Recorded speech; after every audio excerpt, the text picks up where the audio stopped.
Hello my dear. आज फिर आपका स्वागत है एलाइट इंग्लिश जोन में।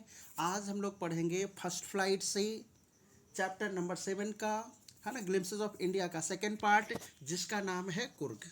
ओके। आज हम लोग कुर्ग के बारे में पढ़ेंगे। क्या है कुर्ग? कुर्ग के बारे में क्या क्या है? ऐसा कहा जाता है कि कुर्ग एक कॉफ़ी प्लांटेशन वाला एवरग्रीन रेन फॉरेस्ट वाला प्रदेश है। वो बहुत ही रेन फॉरेस्ट के लिए या तो मानसून के लिए बहुत ही फेमस जगह है। आइए कुर्ग के बारे में हम आज पढ़ते हैं, उसके बारे में डिटेल्ड जानकारी लेते हैं। तो देखिए क्या है। Coorg is coffee country. Coorg जो है ना वो कॉफ़ी का प्रदेश है। Famous for its forest and spices है, जो कि उसको अपने जंगल के लिए और मसाले के लिए वो काफ़ी फेमस है। कुर्ग है कहाँ? सो सुन लीजिए अब। Midway between Mysore and the coastal town of Mangalore. ठीक है, क्या कह रहा है कि Midway between Mysore and the coastal town of Mangalore, यानी कि मैसूर के और मैंगलोर के जो तटवर्तीय क्षेत्र है उसके बीच में seeds a piece of heaven, यानी स्वर्ग के जैसा सुंदर। किसके जैसा? स्वर्ग के जैसा सुंदर। That must have been drifted from the kingdom of God, जो कि समझिए ना, यानी एकदम स्वर्ग के जैसा, है ना, यानी स्वर्ग के जैसा सुंदर जगह है। और वो जगह कुछ नहीं बल्कि क्या है? कुर्ग है। फिर से कहा क्या कहा जा रहा है कि मैसूर और मैंगलोर के बीच में तटीय क्षेत्र पर बसा हुआ स्वर्ग के जैसा खूबसूरत एक जगह है, और वो जगह का नाम क्या है? कुर्ग है। This land of rolling hills is inhabited by a proud of martial men. ये जो जगह है ना, पहाड़ों से घिरा हुआ ये जो जगह है ना, मार्शल मेन के लिए फेमस है। कहने का मतलब यहाँ के जो लोग हैं ना वो सैनिक टाइप का, सैनिक अधिकारी सब है, सैनिक तरह के लोग हैं। Beautiful women and wild creature है, और ये जो जगह है ना सुंदर महिलाओं के लिए और साथ ही साथ जो है जंगली जानवर हैं, उन जंगली जानवरों के लिए काफ़ी फेमस है। कुर्ग और कोडागू, यानी कुर्ग और कोडागू, कुर्ग कहिए या कोडागू कहिए, the smallest district of Karnataka, है ना। कुर्ग और कोडागू जो है वो कर्नाटक का सबसे छोटा जिला है। Is home to evergreen rain forest है, जो कि सदाबहार वर्षा वनों के लिए जाना जाता है। Spices and coffee plantation, spices के लिए यानी मसाला और या तो फिर कॉफ़ी की खेती कहिए उसके लिए जानी जाती है। एवरग्रीन रेन फॉरेस्ट से कवर है 30% ऑफ दिस लैंड है। इस लैंड का यानी कुर्ग का जो टोटल लैंड एरिया है ना उसका 30% किससे घिरा हुआ है? 30% जो है ना रेन फॉरेस्ट से घिरा हुआ है। ड्यूरिंग द मानसून, और मानसून के समय it powers enough to keep many visitors away. यहाँ पे मानसून में काफ़ी बरसात होती है, और बरसात होने के कारण बहुत से जो विजिटर्स होते हैं ना यहाँ से काफ़ी दूर रहते हैं। यहाँ पे विजिटर्स को आने के लिए रोक लगा दी जाती है। The season of commence start from September है, और यहाँ पे घूमने का जो सीजन है ना वो शुरू होता है सितंबर महीने से। यहाँ पे लोग विजिट करने के लिए आते हैं कब है? सितंबर महीने से, और ये चलता है फिर कब तक के? एंड कंटिन्यूज है टिल मार्च है। कह रहे हैं ना कि जब वहाँ पे मानसून आती है तो मानसून के कारण वहाँ पे जाने का लोगों को रोक लगा दिया जाता है, लोगों को जाने से मना कर दिया जाता है। उसके बाद फिर वहाँ पे कुर्ग में जब विजिट कर सकते हैं लोग, कब से? सितंबर महीने से। सितंबर से लेकर के वो कब तक है? मार्च तक वहाँ फिर से विजिट कर सकते हैं। द वेदर इज परफेक्ट है, यहाँ का मौसम एकदम पूर्ण है, बहुत बढ़िया मौसम रहता है, बहुत अच्छा मौसम रहता है। With some showers thrown in for good measure है, और यहाँ पे अच्छा खासा यानी कहिए कि अच्छी खासा मात्रा में ना यहाँ पे बौछार हो जाया करता है, बारिश हो जाया करता है। The air breathes of the invigorating coffee, यहाँ के हवाओं में आपको कॉफ़ी की खुशबू मिलेगी। यहाँ की जो हवाएं हैं ना, यहाँ की हवाओं में आपको कॉफ़ी की खुशबू मिलेगी। Coffee states and colonial bungalows stand tucked under tree canopies in prime corner है। यहाँ पे कहीं कहीं कॉर्नर में ना आपको क्या मिलेगा? रूफ के जैसा घिरा हुआ, रूफ के जैसा बना हुआ, झोपड़ी के जैसा बना हुआ भी जगह आपको देखने को मिलेंगे, है ना। फिर देखिए क्या है। The fiercely independent people of Coorg are possibly of Greek और अरेबिक डिसेंट है। ऐसा कहा जाता है ना कि कुर्ग के जो लोग हैं ना, कुर्ग के जो लोग हैं वो सब संभवतः ग्रीक या अरबी वंशज के लोग हैं। यानी उनके जो पूर्वज से जितने भी लोग हैं ना कुर्ग के लोगों के जो पूर्वज हैं वो शायद ग्रीक या अरबी वंशज के हैं। एज वन स्टोरी गोज, इसके बारे में एक कहानी कही जाती है, यानी इसके बारे में एक कहानी है, और वो कहानी क्या है सो सुनिए। A part of Alexander's army moved south along the coastal and settled there when return became impractical. एक बार की बात है, अलेक्जेंडर की जो सेना थी ना वो इम्प्रैक्टिकल होकर के, अव्यवहारिक होकर के वो क्या कर रही थी ना कि वो साउथ कोस्ट से बस उधर से ही गुजर रही थी, और उधर से गुजर रही थी तो अलेक्जेंडर की जो सेना थी वो ये सोची कि क्यों ना हम लोग यहीं पर सेटल्ड हो जाए, अपने आप को व्यवस्थित कर ले। यहीं पर सेटल हो गया कौन? अलेक्जेंडर की जो आर्मी थी। So these people married amongst the locals है, और यह जो थे ना अलेक्जेंडर के सेना के जो लोग थे वो क्या किए कि वहीं के स्थानीय लोगों से विवाह कर लिए।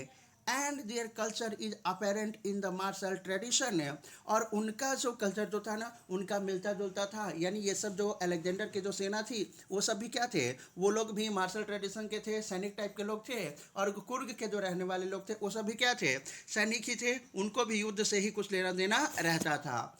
मैरिज एंड रिलीजियस राइट्स है, यानी उनका कुछ जो चीज़ें जो था ना जैसे मैरिज हो, रिलीजियस राइट्स है, यानी ये सब जो कुछ ट्रेडिशन जो था ना उनसे मिलता जुलता था। Which are distinct from the Hindu main stream, जो कि हिंदुओं के मुख्य धारा से बिल्कुल अलग था। The theory of Arab origin rose support from the long black coat, कह रहा है ना कि उनका अरब ओरिजिन को होने के पीछे इनका जो थ्योरी है इसको सपोर्ट करने के लिए एक बात है। अब क्यों कहा जाता है कि यानी कि जो कुर्ग के लोग हैं, कुर्ग के लोग जो है ना उनके वंशज अरबी हैं, ग्रीक है, इसके पीछे कहानी है उसके बारे में भी जान लेते हैं, है ना। और वो किससे, ब्लैक कोट से वो डिनोट होता है। देखा जाए क्या है सो आगे। With an embroidered waist belt worn by the Kodavas है, यानी कोडावस के जो लोग हैं ना वो सब कमरबंद यानी बेल्ट पहना करते हैं, और उनका जो बेल्ट होता है ना वो एम्ब्रॉयडर्ड रहता है, नक्काशी किया हुआ रहता है, ठीक है। यानी उनके जो बेल्ट रहते हैं ना बेल्ट कैसे रहते हैं, एम्ब्रॉयडरी किया हुआ रहता है। नोन एज कूपिया, और उस ड्रेस को क्या किसके नाम से जाना जाता है, कूपिया के नाम से जाना जाता है। It resembles the kupya worn by the Arabs and the Kurds है, और ये जो ड्रेस है ना इसी तरह के ड्रेस है, यानी कुर्ग जो अरबी जो लोग थे ना, अरबी लोग जो थे वो सब पहना करते थे। इससे कहा जा सकता है कि कुर्ग के जो लोग थे, कुर्ग के लोगों का जो वंशज जो थे ना, जो इनके वंशज जो थे यानी कहे कि जो इनके पूर्वज जो थे वो सब क्या थे, अरबी थे या ग्रीक थे। Coorgi homes have a tradition of hospitality, Coorg के जो लोग हैं ना, कुर्ग के लोगों के क्या आदत क्या होता है ना, वो आतिथ्य सत्कार में माहिर होते हैं, वो अतिथियों के सत्कार करने के लिए वो जाने जाते हैं। And they are more than willing to recount numerous tales of valour related to their sons and fathers है, और वे लोग क्या करते हैं, कोई भी जो उनका रिलेटिव होता है वो अपने रिलेटिव्स को सन्स और फादर से रिलेटेड है जो भी कहानियाँ होती है वो अपने रिलेटिव्स को सुनाया करते हैं। The Coorg regiment is one of the most decorated in the Indian army, और कुर्गी रेजिमेंट जो है ना इंडियन आर्मी का मोस्ट क्या है, मोस्ट डेकोरेटेड रेजिमेंट है। कहने का मतलब है ना कि यानी कि इस रेजिमेंट को सबसे ज़्यादा प्राइजेस मिला है। ऐसा नहीं है कि उसका अच्छा सा बिल्डिंग है, पार्क है, लाइट्स हैं, ये सब से कुछ लेना देना नहीं है। यानी कि वो जो कुर्गी रेजिमेंट है, कुर्गी रेजिमेंट को सबसे ज़्यादा क्या मिला है, वहाँ पर उसे अवार्ड मिला है, इस कारण से उसे भारत का मोस्ट डेकोरेटेड क्या कहा जाता है, कुर्गी रेजिमेंट उसे कहा जाता है। And the first chief of the Indian army general Cariappa was a Coorgi, और भारतीय आर्मी के ना, इंडियन आर्मी के जो पहले जनरल जो थे ना उनके कौन थे, जनरल करियप्पा, और जनरल करियप्पा जो थे ना वो भी कहाँ के रहने वाले थे, कुर्ग के ही रहने वाले थे। Even now, Kodavas are the only people in India permitted to carry firearms without a license है, और आज भी यानी कुर्ग के लोगों को ही पूरे भारत में, ठीक है, केवल आदेश है कि वो बिना लाइसेंस के, ठीक है, बिना लाइसेंस के भी वो क्या कर सकते हैं, यानी हथियार जो है हथियार लेकर के वो चल सकते हैं। द रिवर कावेरी ऑब्टेन्स इस वाटर फ्रॉम द हिल्स है एंड फॉरेस्ट ऑफ कुर्ग, यानी वहाँ की जो नदी कावेरी नदी है ना, कावेरी नदी को पानी किससे मिलता है, ये जो वहाँ के पहाड़ जो हैं या तो जंगल जो है ना, कुर्ग के पहाड़ और जंगल से ही कावेरी नदी को पानी मिलती है। महसीर यानी महसीर देखिए, a large fresh water fish abound in this waters है, महसीर नाम की क्या है, एक मछली है, और ये फ्रेश वाटर में वही मछली वहाँ पे काफ़ी मात्रा में पाई जाती है। Kingfishers dive for their catch, और उनके पकड़ने के लिए कौन, वो जो मछली है ना महसीर नाम की जो मछली है, उस मछली को पकड़ने के लिए जो किंग फिशर्स है वो डाइव लगा दिया करते हैं.